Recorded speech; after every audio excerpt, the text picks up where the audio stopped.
Hello friends, today we are going to learn about verb. आज हम सीखेंगे verb के बारे में।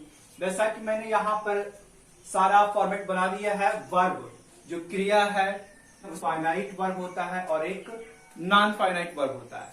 फाइनाइट वर्ब की बात करें तो फाइनाइट वर्ब वो होता है जो सब्जेक्ट के अकॉर्डिंग यूज होता हो।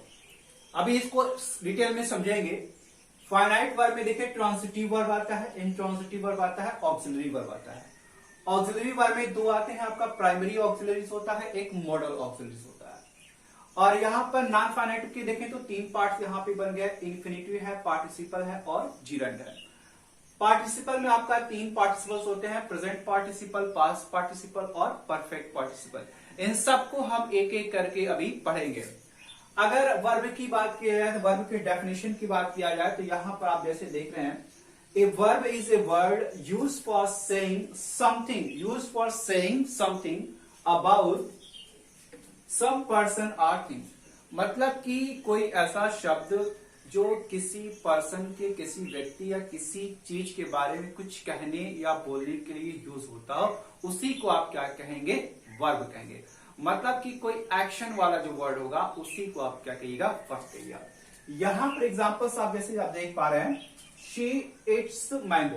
तो यहां पर आप किसी के बारे में कुछ कह रहे हैं और जिस वर्ड्स का यूज आप कहने के लिए कह रहे हैं उसी वर्ड को आप क्या कहेंगे? वर्ब कहेंगे। यहां पर इट्स क्या है? एक वर्ब है। दूसरे एग्जांपल में आप देखेंगे, दे प्ले क्रिकेट। तो दे के बारे में आप कुछ कह रहे हैं और क्या कह रहे हैं? कुछ बोल रहे हैं। और वो बोल क्या रहे हैं? आप प्ले बोल रहे हैं कि खेल रहे हैं। तो ये जो प्ले वर्ड होगा वही क्या होगा? एक वर्ब होगा। इसमें देखिए वी आर गोइंग, ये आप अपने ही बारे में कह रहे हैं और एक्शन वर्ड क्या बोल रहे हैं? गोइंग बोल रहे हैं। इसमें देखिएगा यू केम, मतलब आप आए, मतलब यहां पर केम वर्ड क्या होगा? आपका एक वर्ब होगा। आई होप इतना आपको समझ में आया होगा। अब आइए देखते हैं फाइनाइट वर्ब क्या होता है और नॉन फाइनाइट वर्ब क्या होता है। बिल्कुल इजी है। अभी फाइनाइट वर्ब क्या होता है? जो सब्जेक्ट के अकॉर्डिंग होता हो। एग्जांपल से आप समझिएगा, मैं दोनों का एग्जांपल्स एक ही साथ में आपको बता देता हूं। डेफिनेशन लिखने की जरूरत नहीं है, आप बस इतना ही समझिए। अभी मैं आपको डिटेल बताता हूं। फाइनाइट हो गया एक फाइनाइट वर्ब हो गया और दूसरा हो गया एक नॉन फाइनाइट हो गया। दूसरा क्या हो गया? नॉन फाइनाइट वर्ब हो गया। फाइनाइट वर्ब वो होता है एक जो सब्जेक्ट के अकॉर्डिंग यूज होता हो। मतलब कि अगर सब्जेक्ट का पर्सन नंबर, अगर सब्जेक्ट सिंगुलर है तो वर्ब भी क्या होगी? सिंगुलर होगी। अगर सब्जेक्ट प्लूरल होगा तो वर्ब भी क्या होगी? प्लूरल होगी। उसी को क्या कहेंगे? फाइनाइट वर्ब कहेंगे। लेकिन नॉन फाइनाइट वर्ब क्या होता है? जो सब्जेक्ट के अकॉर्डिंग ना हो, सब्जेक्ट के अकॉर्डिंग जो वर्ब यूज ना हो उसी को क्या कहेंगे? नॉन फाइनाइट वर्ब कहेंगे। एग्जाम्पल जैसे यहां पर आप देखेंगे, he wants to read more। और इसमें नॉन फाइनाइट में देखिए, they want to read more। अब देखिए इसमें देखिए आप बहुत आसान है। देखिए इसमें ये देखिए wants जो है एक वर्ब है, ठीक। वांट्स जो है क्या है? एक वर्ब है। और किसके अकॉर्डिंग यूज हुई है? अपने सब्जेक्ट के, पर्सन और नंबर के अकॉर्डिंग यूज हुई है। यहां पर देखिएगा, ठीक। वांट्स हो गया। यहां पर वांट्स में देखिए एस लगा हुआ है। क्यों लगा हुआ है? क्योंकि यहां पर सब्जेक्ट ही था, इसलिए यहां पर एस लगा हुआ है। आप प्रेजेंट इंडेफिनिट टेंस पढ़े होंगे तो आपको पता होगा। ये जो वांट्स है ये किसके अकॉर्डिंग यूज हुआ है? अपने सब्जेक्ट के अकॉर्डिंग यूज हुआ है। लेकिन इसमें दूसरी वर्ब आप देखेंगे, रीड। रीड का इस सब्जेक्ट से कोई लेना देना नहीं है। इस सब्जेक्ट से कोई लेना देना नहीं है। रीड का ही से कोई लेना देना नहीं है। अगर लेना देना होता तो यहां पर फिर ये टू नहीं होता और रीड के बाद क्या होता? एस लगना होता, ठीक। लेकिन यहां पर आप देखेंगे, जैसे अब यहां पर देखिए वांट सिर्फ लिखा हुआ है, यहां पर एस नहीं लिखा हुआ है। क्यों नहीं लिखा हुआ है? क्योंकि ये जो वांट वर्ब है ये अपने इस सब्जेक्ट के अकॉर्डिंग यूज हुई है। यहां पर दे था इसलिए वांट है, यहां पर ही था इसलिए यहां पर क्या था? वांट्स था। मतलब वांट्स जो सब्जेक्ट के अकॉर्डिंग यूज हुआ यहां पर, यहां भी सब्जेक्ट के अकॉर्डिंग यूज हुआ। जब दे रहता है आप प्रेजेंट इंडेफिनिट टेंस पढ़ोगे, जब दे के साथ क्या होता है सिर्फ वर्ब की फर्स्ट फॉर्म लिखते हैं, और ही और शी, इट और नेम के साथ सिंगुलर वर्ब के साथ क्या करते हैं वर्ब की फर्स्ट फॉर्म ऐसे ये जोड़ते हैं। मतलब यहाँ पे सब्जेक्ट के अकॉर्डिंग है, ये भी अपने सब्जेक्ट के अकॉर्डिंग बिल्कुल परफेक्ट है।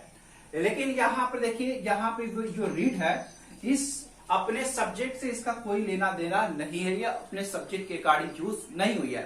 इसका मतलब ये जो था, ये वांट जो था, ये जो वांट था आपका, ये क्या था फाइनाइट वर्ब था। एक मिनट यहां पर मैं लिख दूं, ये जो वांट था आपका ये फाइनाइट वर्ब था। क्या था? एक फाइनाइट वर्ब था, एक फाइनाइट वर्ब था। और यहां पे जो टू रीड है ये क्या है? एक नॉन फाइनाइट वर्ब है।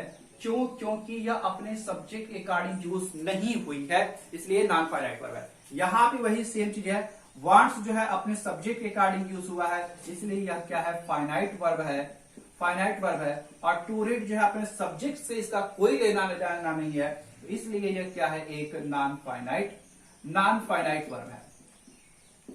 आई होप आप समझ गए होंगे, या बिल्कुल आप समझ रहे होंगे कि मैं क्या कहना चाहता हूं।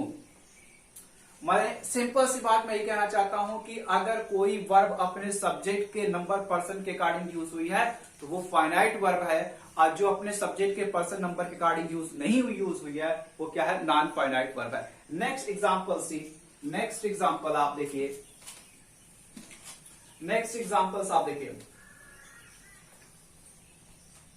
एज एग्जांपल देखिए, आई लाइक रीडिंग। अब यहां पे देखिए आई लाइक रीडिंग। अब ये जो आप देखेंगे इसमें एग्जांपल देखिएगा, आई लाइक रीडिंग। ये देखिए यहां पर लाइक, एक एग्जांपल्स और मैं लिख देता हूं, एक एग्जांपल्स मैं और लिख देता हूं, यहीं पर लिख देता हूं, अभी आप समझे जाएंगे। यहां पे लिखता हूं, थोड़ा स्पेस मिलेगा। He likes reading. देखिए दोनों सेंटेंस को आप देखिएगा, बहुत ध्यान से देखिएगा। ही लाइक्स रीडिंग, यहां पर है आई लाइक रीडिंग, आई के साथ वर्ब की फर्स्ट फॉर्म। तो ये लाइक जो है अपने सब्जेक्ट के अकॉर्डिंग यूज हुआ है। अगर सब्जेक्ट के अकॉर्डिंग यूज हुआ है तो ये कौन सा वर्ब होगा? फाइनाइट वर्ब होगा। बिल्कुल होगा, कौन सा वर्ब होगा? फाइनाइट वर्ब होगा। अगर और यहां पे देखिए रीडिंग, रीडिंग का इस आई से कोई लेना देना नहीं है, तो ये जो वर्ब होगा ये क्या होगा? ये होगा नॉन फाइनाइट वर्ब होगा। क्या होगा? नॉन फाइनाइट वर्ब होगा। इसी तरह से यहां पे देखिए ही लाइक्स, लाइक्स जो है ही के अकॉर्डिंग यूज हुआ है, तो लाइक जो क्या होगा आपका? फाइनाइट वर्ब होगा। क्या होगा? फाइनाइट वर्ब होगा। और या रीडिंग क्या होगा आपका? नॉन फाइनाइट हो जाएगा, एक नॉन फाइनाइट वर्ब होगा। और नॉन फाइनाइट में, तो नॉन फाइनाइट आप देखेंगे तीन प्रकार की होती है, there are three kinds of non finite verb, infinitive, participle और जिरेंड। तो इसमें से कौन सा होगा? आप आगे आप इस सब के बारे में धीरे धीरे करके पढ़ेंगे। आई होप इतना आपको समझ में आया होगा। इसका नेक्स्ट पार्ट में हम लोग पढ़ेंगे ट्रांजिटिव, इंट्रांजिटिव के बारे में, उसके बाद ऑक्सिलरी के बारे में। इसी तरह से एक एक करके सबके बारे में डिटेल में पढ़ेंगे। आई होप इतना आपको समझ में आया होगा। Thanks for watching this video. Next part में हम फिर मिलेंगे।